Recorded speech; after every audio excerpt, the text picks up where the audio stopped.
This is a standard pocket thermometer. When a man suffering from a completely paralyzed tongue arrived at his doctor's office, the physician placed an instrument exactly like this one into his mouth. Believing it was a new, highly advanced medical device designed to cure him, the patient shouted with joy just minutes later. His tongue was working again. In another case, a woman who had lost her voice for 4 weeks visited a clinic. The doctor told her an electric shock treatment would restore her vocal cords. He hooked her up to the machine, pressed a button, and she slowly began to speak again. The catch? The machine was never plugged in. There was no medicine or electricity involved in either of these recoveries. The common denominator was entirely internal. The patients were healed simply by their own unyielding belief that a cure was happening. But the exact same cognitive hardware that repairs the physical body can easily run in reverse. When belief causes harm, it operates as a negative placebo, a nocebo. Take the young singer who secured a massive audition. She possessed a genuinely beautiful, flawless voice, yet she failed 3 consecutive times.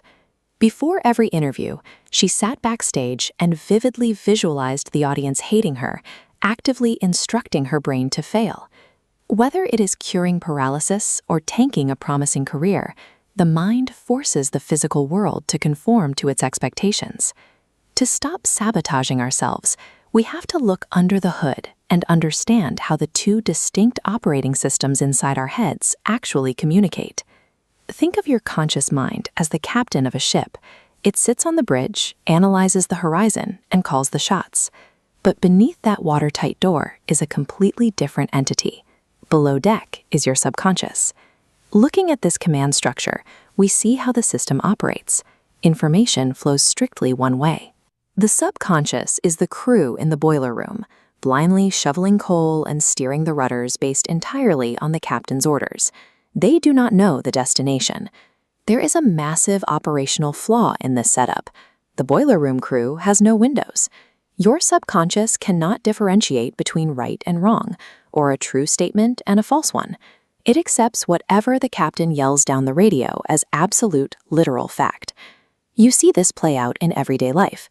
If you tell yourself before bed that you absolutely must wake up at 4 a.m., you will often snap awake at 3:59.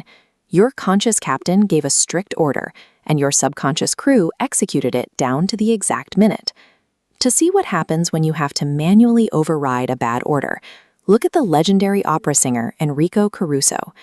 Early in his career, Caruso suffered from stage fright so severe his vocal cords would physically lock up, drenching him in sweat. His conscious mind was terrified of the crowd, flooding the boiler room with fear signals.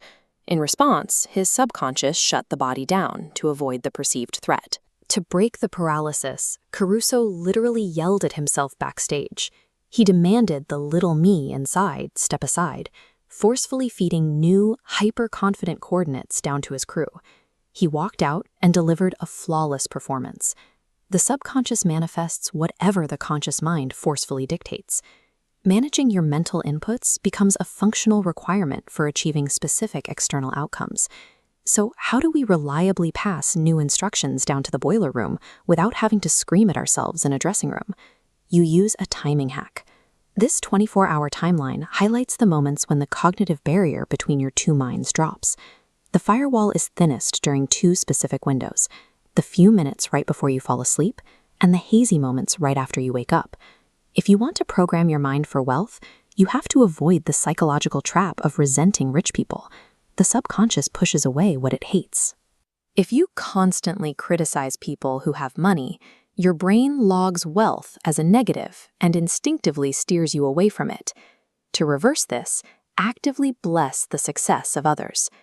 Then, during those sleep and wake windows, feed calm, repeated intentions of financial growth into the system.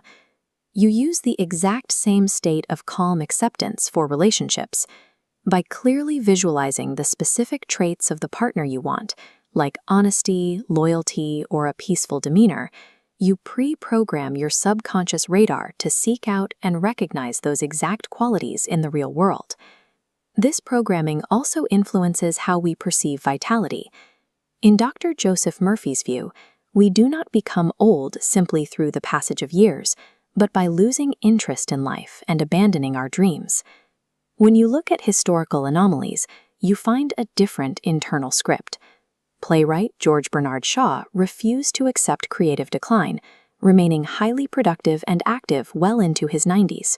The great opera singer Madame Schumann-Heink reached the pinnacle of her musical success as a grandmother, maintaining a level of energy that matched her mental expectations.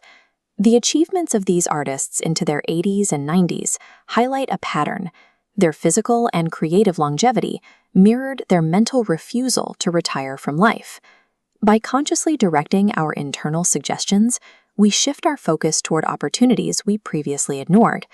To synthesize all of this, look at your brain as a plot of land. Your conscious thoughts are the seeds you scatter every day, and your subconscious is the deep, dark soil waiting to receive them. The soil has no moral compass. It does not care if you plant a sweet vineyard or a patch of toxic, thorny bushes. It will spend all of its energy diligently growing exactly what it is given. The machinery inside your head is already running, indiscriminately turning your internal expectations into your external reality.